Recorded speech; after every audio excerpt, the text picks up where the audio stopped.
So getting maybe more into some of the engineering aspect of 22, like, is there any inherent detriments to accuracy in 22, like how the round feeds, or the chamberings, like how tight the chambers are, headspace, any of that stuff? Is there anything like in the past or something that you found that helps?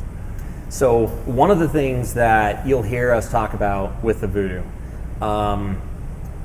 that other manufacturers have done, but you don't find in your off-the-shelf rifles, like you would go to the gun store, the sub $1,000 guns.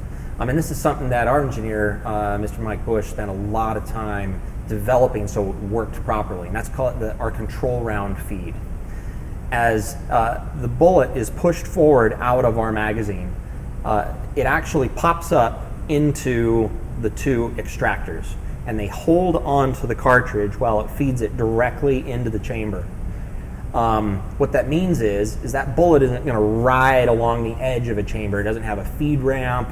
Obviously, everybody knows that the 22 long rifle cartridge is just pressed, formed lead round, and it doesn't have a copper jacket that's going to help protect it and keep its shape and make sure it doesn't get scratched and marred and mushed around.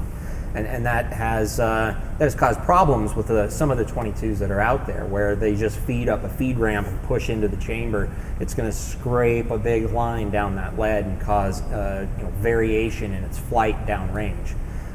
So the Vudoo is fully control round feed. The only way to get around that in the past is to shoot a single shot, where you didn't have a magazine. The Vudoo takes an AI footprint magazine.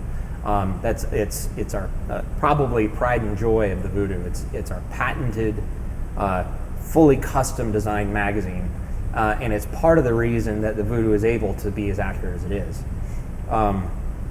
Some of the other things that make 22 hard to engineer for, I guess, and things that we've spent a lot of time on is the chamber. And that's why I say it's really important for people to shoot match ammunition. This chamber was designed a little different than a centerfire chamber would be. A centerfire chamber, if you were to jam that bullet into the lands right out of the, as you close the bolt, you have crazy pressure spikes and all kinds of other issues that come about in a big cartridge like that, like a centerfire would be. In 22, we jam that sucker right into the lands. If you feed with your fingers a 22 cartridge into our chamber, it stops with a millimeter or two of space left that you have to push the round into the chamber. What's happening is we're actually seeding that lead projectile into the lands so that we have control over how it engages into the rifling. So it's a little bit different than centerfire in that way.